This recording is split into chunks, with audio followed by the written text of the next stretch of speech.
when you open up things for replay, everything that's reviewable must be reviewed or is available to be reviewed.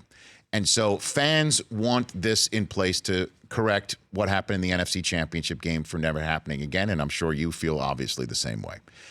But now that this gets opened up to see whether a defensive pass interference call was either proper or not, and you come back and go, well, we can't tell on that one, but one thing we can tell is the offensive pass interference that nobody thought we were reviewing. Guess what? We just reviewed that, and there's now a flag for the offense, or in certain cases, now an offsetting penalty. And I think fans are not prepared for that, Al. So my question for you is how judicious are you going to be on that front? If you just what are you going to do this fall on that front?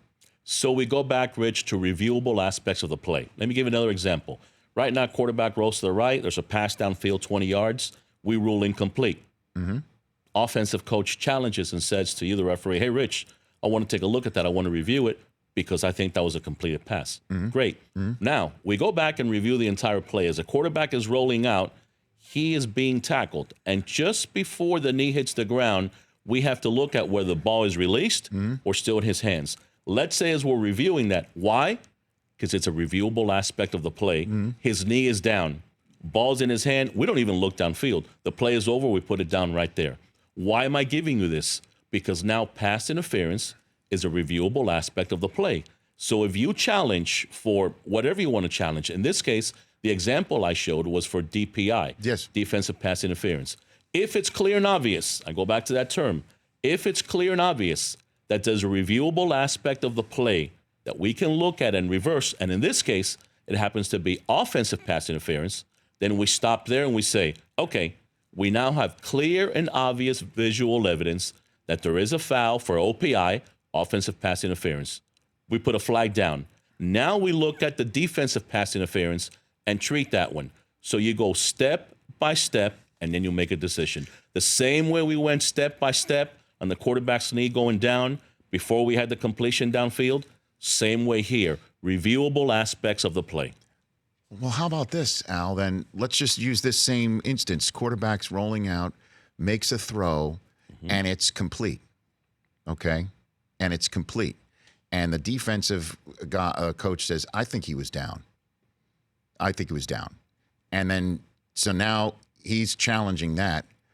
And it comes back that, yeah, the guy wasn't down, but as a matter of fact, the pass was complete because the receiver pushed off. So the coach who's hoping that there's no play at all now gets an offensive pass interference penalty that's to his benefit. Can that happen? Yes. And I'll give you what happened a couple of years ago. There was a coach that challenged. We rule on the field, and this might come up later on in our conversation. We rule on the field that the runner was down at the half-yard line, and then the ball was fumbled. Maybe it went beyond the goal line and through the end zone. That's another conversation. So the coach, the offensive coach, challenges, and he says to the referee, hey, Rich, he was not down before the ball broke the plane. We should have 6 points. He challenges. We look at it. We rule that he was not down. Correct. The ball came loose, crossed the goal line, through the end zone, out of bounds. I'm setting you up here, Rich. Guess what happens there? Guess what happens there, Rich? So I understand. I understand. Rich, I gave it to you, and I gave you a softball. No, I know. I do want to put that pin in that because I just want to finish this conversation here. I just want to finish this conversation. Is that if the coach who says, hey, I think that the guy was down, the quarterback was down, and the quarterback was not down, but now he sees that the offensive receiver pushed off. So I get the benefit as a coach, the defensive coach, of saying, oh, okay, his knee wasn't down, but I do get the offensive pass interference. But the reason why I initially challenged was whether the knee was down. I was wrong about that. Do I get to still keep my challenge? Do I get that correct technically, even though what I specifically asked for was incorrect? What about that? You win and you lose. You get to keep it, but obviously there's going to be OPI against you. But you win the challenge, a reviewable aspect of the play. Anything Remember you win that. The challenge. Reviewable aspect of the play. Because we reversed a reviewable aspect of the play, you win the challenge. But none of this was intended to happen. The only intent to happen was to prevent the NFC Championship from happening again.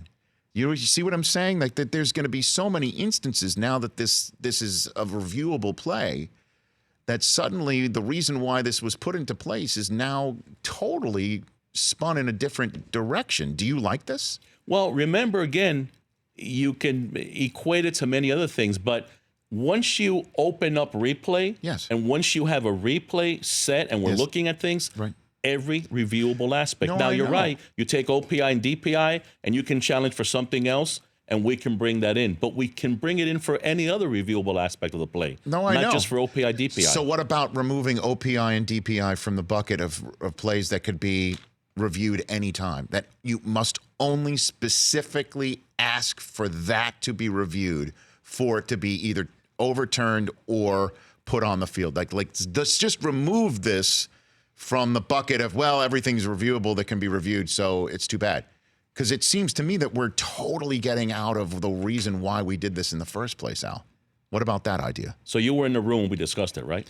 No. Because that was one of the things that was discussed. Rich, this was put through such a process with the competition committee and everyone else.